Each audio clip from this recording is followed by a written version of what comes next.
May the words of my mouth and the meditations of all of our hearts be pleasing in your sight, O Lord, our rock and our Redeemer. Amen.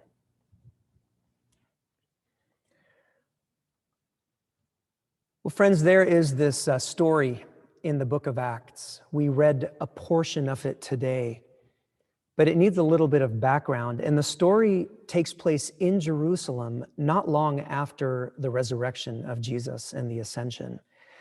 And it's this event where we're told Peter and John, two of the apostles, are going into the temple to pray. And it's the time of prayer, one of the times of prayer. It says it's at 3 p.m. This is in Acts chapter 3. And right as they're walking into the temple, they find this man who had been lame from birth. And the backstory on this guy is that he is, every day he's brought and laid at this one gate known as the Beautiful Gate. And it's one of the many gates of the temple complex.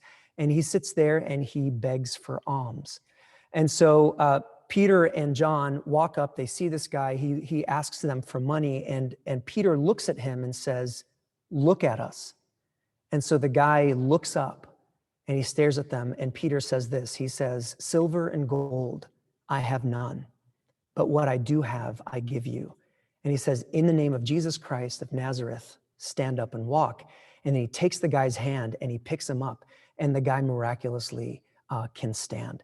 And so then the guy walks into the temple with John and Peter, and he's jumping around and making noise. You could just imagine he's not like this. I mean, the guy can walk for the first time in his life.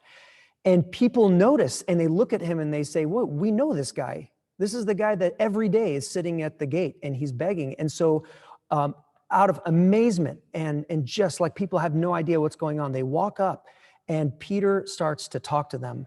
And that's where the passage that we read today begins. Peter says, "Why do you guys look at us as though it's by our power that we've done this?" And he preaches about Jesus. Now, what happens is the authorities of the temple notice this. And we're told that the priests and the captain of the temple guard shows up.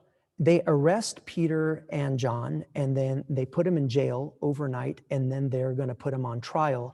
And we'll see part of that passage next week.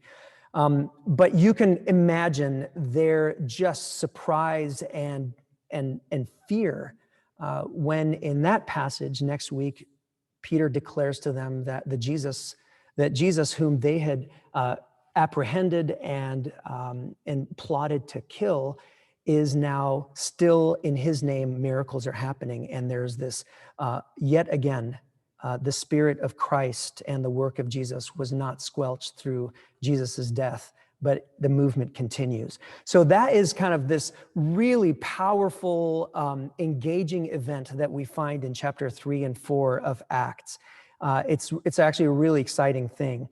But what I want to focus on today is actually, oddly, the location of this event that we talked about today. The location, physically, where it's happening. So what I'm going to do is actually share my screen with you. We don't always do this, but what I want to invite you to look at is, first of all, I hope everyone can see this.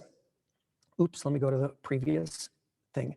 So I just want you to look at the temple complex. Now you'll see this is a model. This is about a 22,000 square foot model that originally was commissioned and was at a hotel in Jerusalem called the Holy Land Hotel.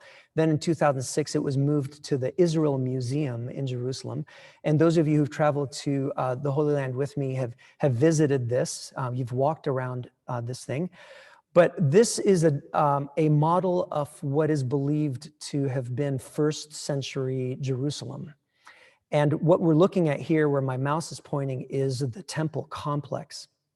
And you'll see here, this kind of big area around, the temple is right here in the center. Around here is this huge court known as the Court of the Gentiles. The reason that this court was built is because on feasts, on Jewish feasts, the population of Jerusalem would quadruple. And so the architect of this said, let's build a huge area where people can hang out and pray, and especially the Gentiles who could not actually enter into this holy site, which is the actual temple. And the temple itself is designed to where this whole complex, where it's progressively more restrictive as you go in. It's restrictive in terms of both access and conduct. So access, who can go in. So the Gentiles, everybody can be out here in the court of the Gentiles. You go through this little door into the temple, and then there's the court. Everyone that's Jewish can be in this area, but it's known as the court of the women, the women's court. And then only the men can progress to the next area, and then only the priests can go to the next area. And then this big kind of a box here is the Holy of Holies, and that is where it is believed that the Ark of the Covenant was, and only once a year could the high priest go into this. And really interestingly, you find this funny, I think, not funny, I mean, it was serious, but they believed that, you know, it was so sacred that someone could literally die by going in there. And so they would wrap the high priest with a rope, and he would go in just in case he died in there out of awe of being in the God's presence, that they could pull him out without walking in after him and meeting their same fate. Now, I just want to show you one thing. Right here where this arrow is pointing, this is the gate. Many people believe that this is the gate where this poor man was, the lame person. The only reference we have to it being called the beautiful gate is actually in this passage. There's nowhere else. So we don't know exactly where it is, but scholars have put, and archaeologists have put one and one together, and they come up with this is where they think it is. And it actually does make a lot of sense that it's here. But here's something that's really interesting. Right here on this door, there was a sign. It's a warning sign. I'm actually showing you the warning sign itself. This is one of the pieces that was found by archaeologists, and it sat right on that door, and it says in Greek that any Gentile who goes past this point, so if you're not a Jew, any Gentile that goes past this point does so, their lives, their fate is basically in their own hands. So if they go in, there's a chance that they might be killed for doing so, because it's so strict. No Gentile is meant to go into the temple area. Again, that's where the sign was, right here. So, so if you just imagine that this area, there's progressive restrictions as you go in. So even conduct and behavior and what you can do or not do, it becomes progressively more restrictive as you go into kind of the most holy parts. Let me stop sharing for one moment, just share a quick story with you. When a few years ago, a couple of years ago, actually, we went to Israel, Palestine around this time with a group of pilgrims, and we went up to the Temple Mount. Now, that area that I just showed you today is where the Dome of the Rock is and the Al-Aqsa Mosque. And so we as pilgrims went up to this area, and it's really heavily policed, because now that Temple Mount area is the third most holy site for Muslims. And because of the conflict with Israel and a lot of also associations between Israel and the West, it is something that, you know, pilgrims want to be really mindful of and cautious when they go up there. They don't, you know, we just want to be extremely respectful. But one thing that none of our pilgrims could do is go into the actual holy sites like the Dome of the Rock or the Al-Aqsa Mosque. They're not letting anyone who's not Muslim go into those holy buildings. And I walked up with my son in Arabic, and I spoke to the guard that was standing right in front of the Dome of the Rock. And I said to him, look, my son is with me, and we're visiting from America. I'm Palestinian. And I was very clear, I'm not Muslim. But I was wondering if there's a way that we could go in and just really respectfully enter the space. And I think as a courtesy for a fellow Arab, he let me in, and we walked in, you know, really quiet. But the energy difference was huge between how people were talking and walking outside in the courts, and then when you go into the sacred place, it's very different. And that was similar to how it was in the temple, going into the temple. Now I'm going to share this screen with you again, because the whole reason I'm sharing all of this is to tell you, to point out where the story today took place, and that is in Solomon's portico. Right here on this eastern wall, I'll show you an image from another angle. This one's a little fuzzy. It's kind of looking at it from behind the temple. And so here is the portico. You'll see there's columns, it provided shade, and that is where this story takes place. Now, what's super interesting about this is we're told in John chapter 10, the Gospel of John, is that Jesus also used to spend time here. And so before I go any further, because I'm going to stop sharing my screen, I want you to notice that where the disciples were told that all the believers in the book of Acts, all the believers used to meet together in Solomon's portico. So the book of Acts tells us that the Christians, these early followers of the movement, used to come into the temple every day, and they would meet right here in Solomon's portico. Not in the center of where the temple is, but on the edges of the temple.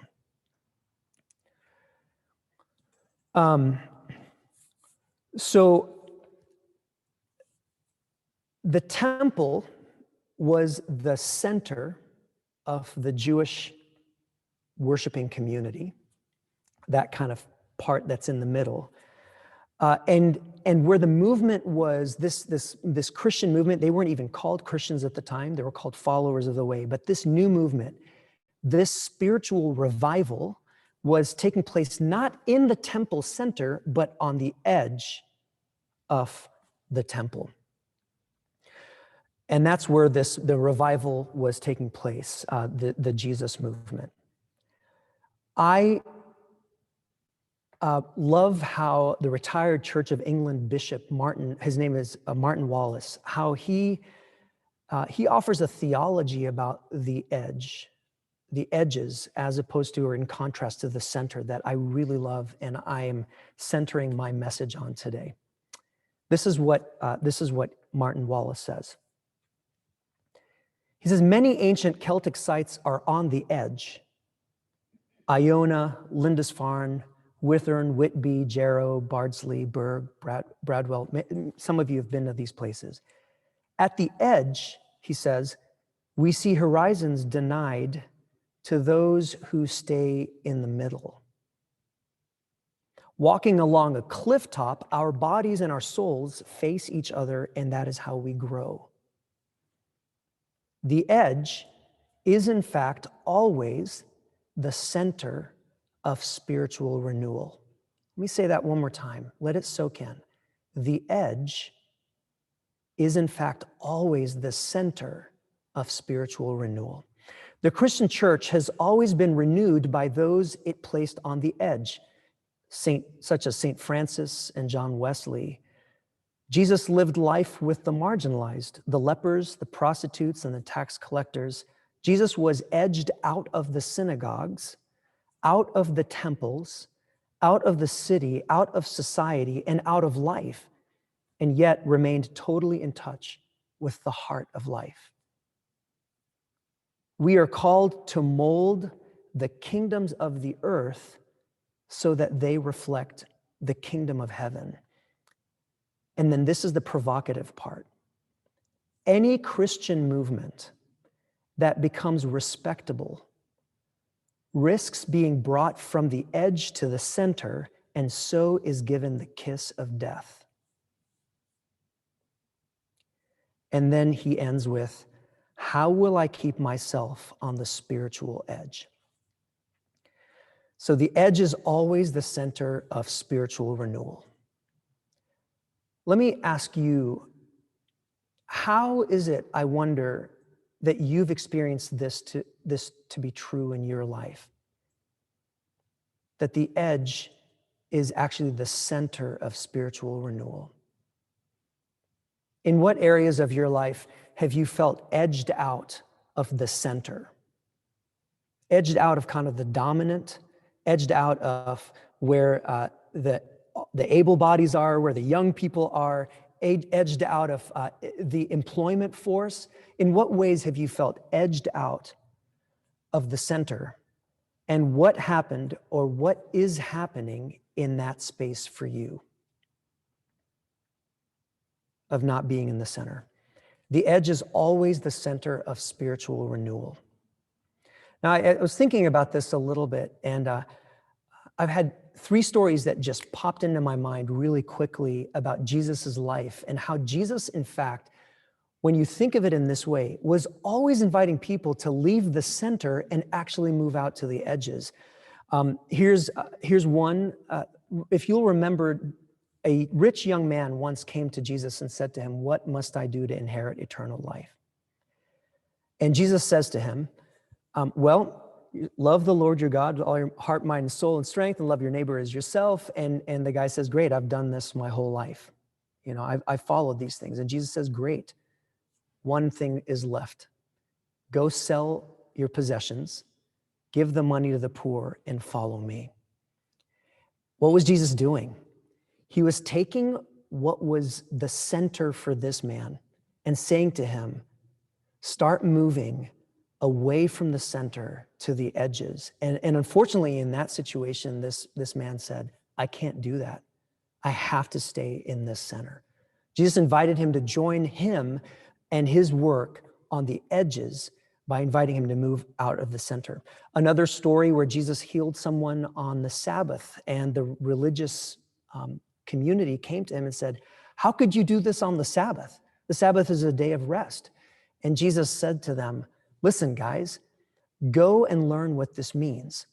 God says, I desire mercy, not sacrifice.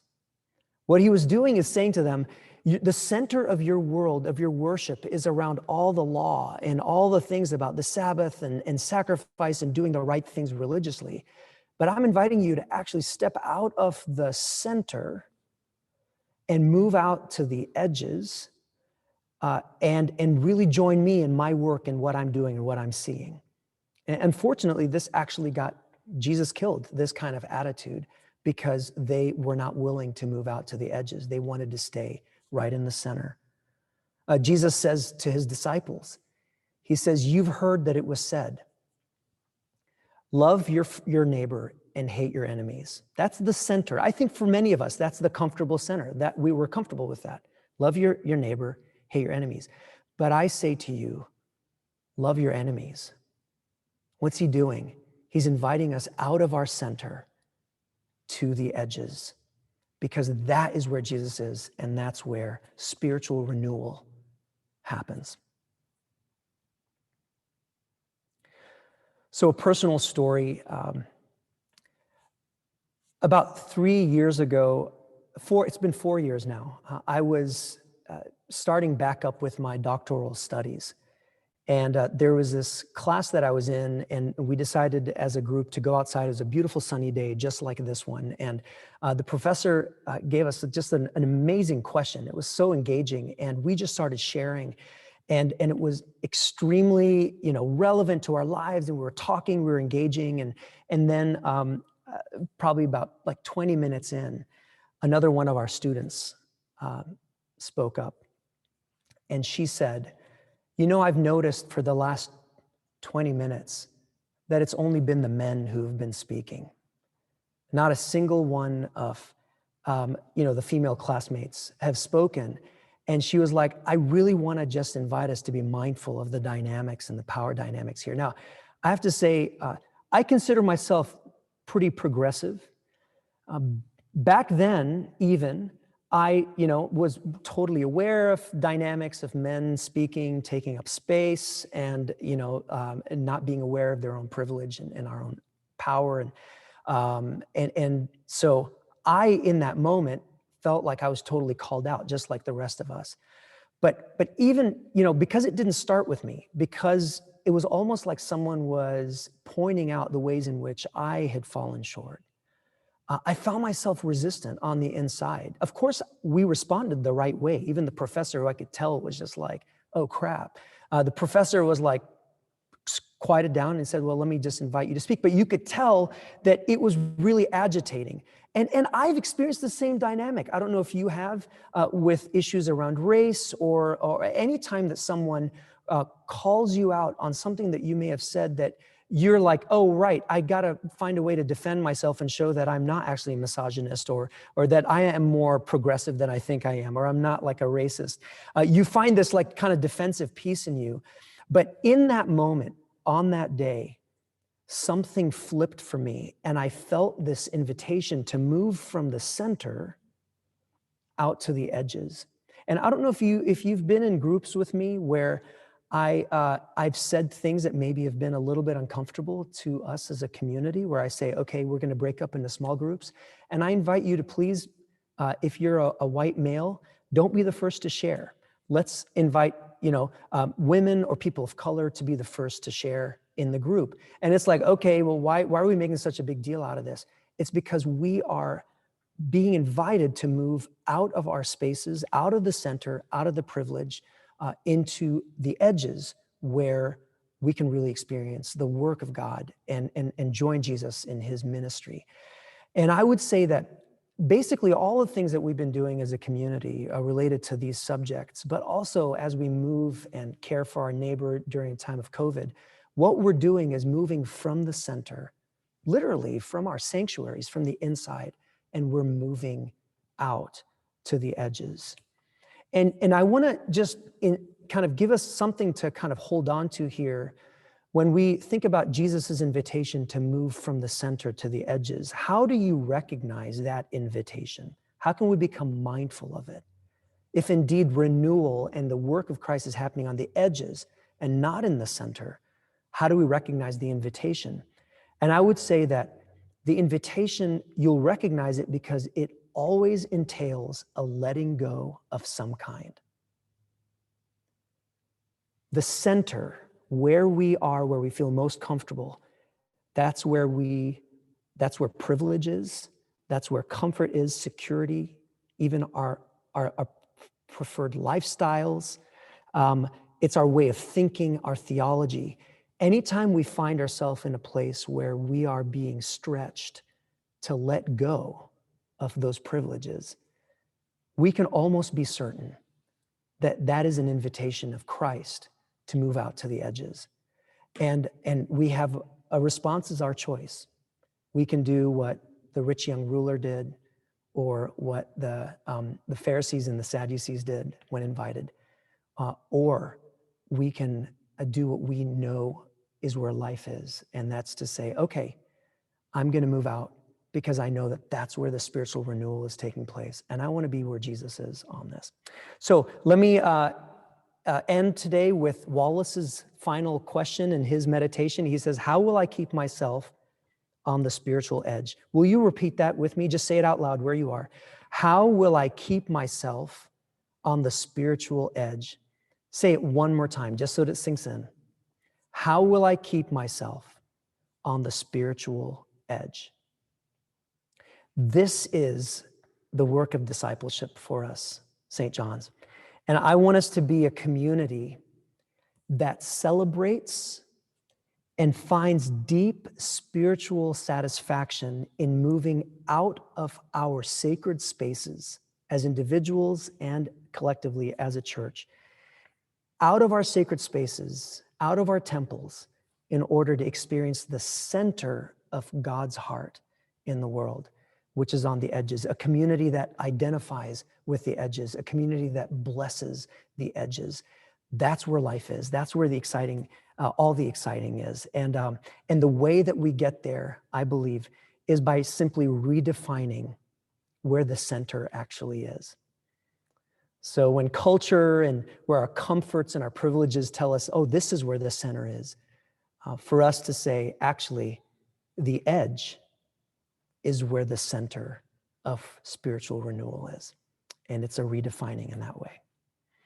So let's join together now as we kind of sit with this, with the true center, which is articulated and captured so perfectly in the words of the Agape Creed, these words that come to us from 1 Corinthians 13.